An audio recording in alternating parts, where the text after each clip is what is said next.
মনপুরায় বিদ্যালয়ের কক্ষ ভাড়া ও জমি বিক্রয়ের অভিযোগ, চরম ভোগান্তিতে ছাত্রীদের শিক্ষা কার্যক্রম।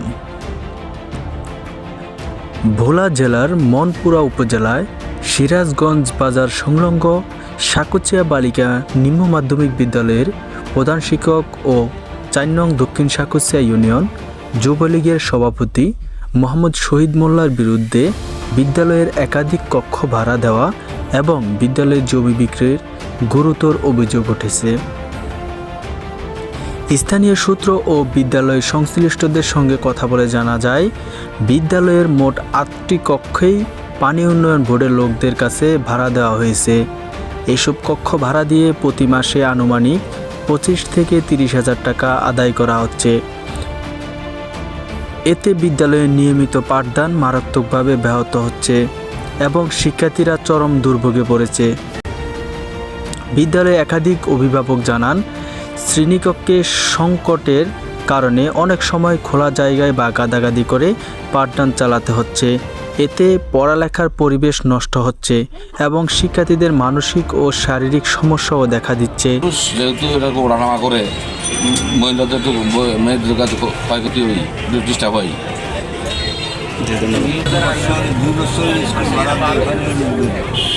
কেউ কেউ বলেন, বিগত ২ বছর ধরে এই স্কুলটি ভাড়া দেওয়া হচ্ছে।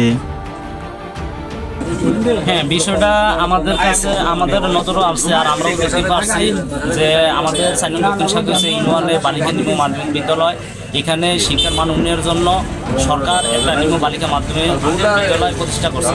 এই মাধ্যমিক বিদ্যালয় নিম্ন মাধ্যমিক বিদ্যালয় দেখা গেছে এখানে অনেক বাড়াইকার লোক বাড়া থাকে, যার জন্য দেখা গেছে আমি মনে করি কোমলমতি শিক্ষার্থীদের পড়াশোনার বিঘ্ন করছে। কারণ এই রুমটা তো যেহেতু সরকার বরাদ্দ করছে, এখানে ভবন আছে, এখানে তো মেয়েদের স্থান, এখানে তো পুরুষ বা বাড়াদের কোনো নিয়ম নাই আমি যতটুকু জানি। তবে আমি নতুন কর্তৃপক্ষের দৃষ্টি আকর্ষণ করছি এবং মনপুরা উপজেলা নির্বাহী অফিসারের দৃষ্টি আকর্ষণ করছি যাতে বিষয়টা অতি গুরুত্বপূর্ণ ভেবে এবং গার্লস স্কুল মেয়েদের নিরাপত্তার সার্বিক বিবেচনা করার জন্য এই ভবনের বাড়াইটিয়ার্থ উদ্ধার করার জন্য আহ্বান জানাচ্ছি এবং সাকুচিয়া দক্ষিণ সাকুচিয়া ইউনিয়ন বালিকা মাধ্যমিক বিদ্যালয়ের ছাত্রছাত্রীদের যাতে পড়াশোনার বিঘ্ন না ঘটে সেজন্য প্রশাসনের সুদৃষ্টি কামনা করছে।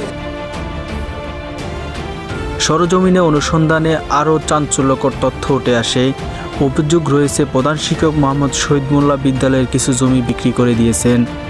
পাশাপাশি বিদ্যালয়ের কক্ষগুলো একটি প্লটে ভাড়া দেওয়া হয়েছে, যেখানে মোট ৮টি রুম রয়েছে বলে জানা গেছে। বিষয়টি নিয়ে স্থানীয় এলাকাবাসীর মধ্যে তীব্র ক্ষোভের সৃষ্টি হয়েছে।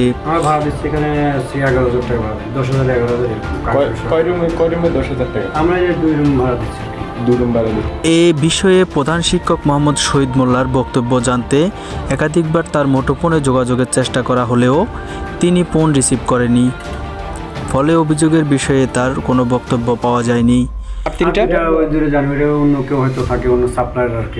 আচ্ছা, আপনাদের দুইটার জন্য ১১,০০০ টাকা ভাড়া দেন, আর অন্যগুলো যারা ভাড়া দিতেছে তারা জানে না।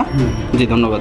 এদিকে এলাকাবাসী ও অভিভাবকরা দ্রুত বিষয়টি তদন্ত করে প্রয়োজনীয় ব্যবস্থা গ্রহণের জন্য উপজেলা প্রশাসন ও শিক্ষা কর্তৃপক্ষের হস্তক্ষেপ কামনা করেছে। তারা বলেন, একটি বালিকা বিদ্যালয়ের শিক্ষা পরিবেশ নষ্ট করে ব্যক্তিগত স্বার্থ হাসিল কোনোভাবেই মেনে নেওয়া যায় না। এই ঘটনায় সংশ্লিষ্ট দপ্তরের নিরপেক্ষ তদন্ত ও দোষীদের বিরুদ্ধে আইনগত ব্যবস্থা গ্রহণের দাবি জানিয়েছে স্থানীয় সচেতন মহল।